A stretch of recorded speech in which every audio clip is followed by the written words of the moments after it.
गुज़िश्ता साल मई 2025 में भारत की जानिब से एक बार फिर जारहियत का मुजाहरा करते हुए पाकिस्तान पर हमला करने की एक नाकाम कोशिश गई, जिसमें पाकिस्तान के तमाम अफवाज ने मिलकर भारत को मुंह तोड़ जवाब दिया। उस मारक का हक और बनियाल महसूस के आज एक साल मुकम्मल होने पर सक्खर में पाकिस्तान मुस्लिम लीग नून की जानिब से पाक फौज को ट्रिब्यूट पेश करने के लिए शानदार तकरीब का इनकाद किया जा रहा है। आइए यहाँ पर मौजूद रहनुमाओं से बात करते हैं कि वो पाक फौज किन अल्फाज के साथ ट्रिब्यूट पेश कर रहे हैं। आपने देखा कि सक्खर के अवाम अपने आप से कितनी मोहब्बत करते हैं, तो हम इस मकसद के लिए निकले, जश्न मारका हक मनाने निकले।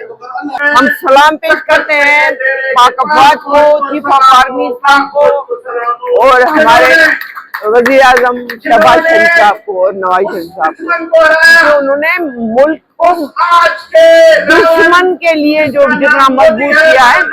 आज दुनिया का एतराफ कर रही है। हम पाकिस्तानी कौम का फख्र कर रहे हैं, हमारा तो सर फख्र बुलंद है, हमारी नस्लों का फख्र बुलंद होगा जब ये तारीफ पड़ेगा जिस तरह से हमसे 12 दफा बड़ा मुल्क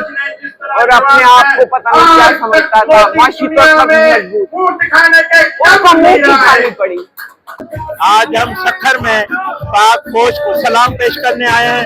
अपने वजीर आजम शहबाज शरीफ साहब को सलाम पेश करने आए हैं, field marshal general Asim Munir साहब को सलाम पेश करने आए, जो दुश्मन भारत को शिकस्त दी उसको 1 साल मुकम्मल हो रहा है। ये आपने देखा मुस्लिम लीग नून हैदर सक्खर डिवीजन और सिटी सक्खर का इमदाद बिल्लो साहब, नईम बदर कुरैशी और उनके साथियों का ये पहला अवामी इज्तिमा है। अपनी अफवाज को सक्खर से हमने मार्का हक की कामयाबी ये सलाम पेश किया है और ये मुस्लिम लीग नून हम पूरे सिंध में जाएंगे, सिंध भर में प्रोग्राम होंगे,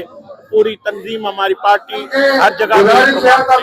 बनियाल महसूस और मार्का हक की याद में मुनक़िदा तकरीब में पाक फौज को सलाम पेश करने के साथ साथ ये ओहद किया गया कि पाकिस्तानी अवाम अपनी फौज की शाना पसंद करिए। कैमरामैन फरहान मेमन के साथ ताज रिंग, इंडस्ट्री व्यू, सक्खर।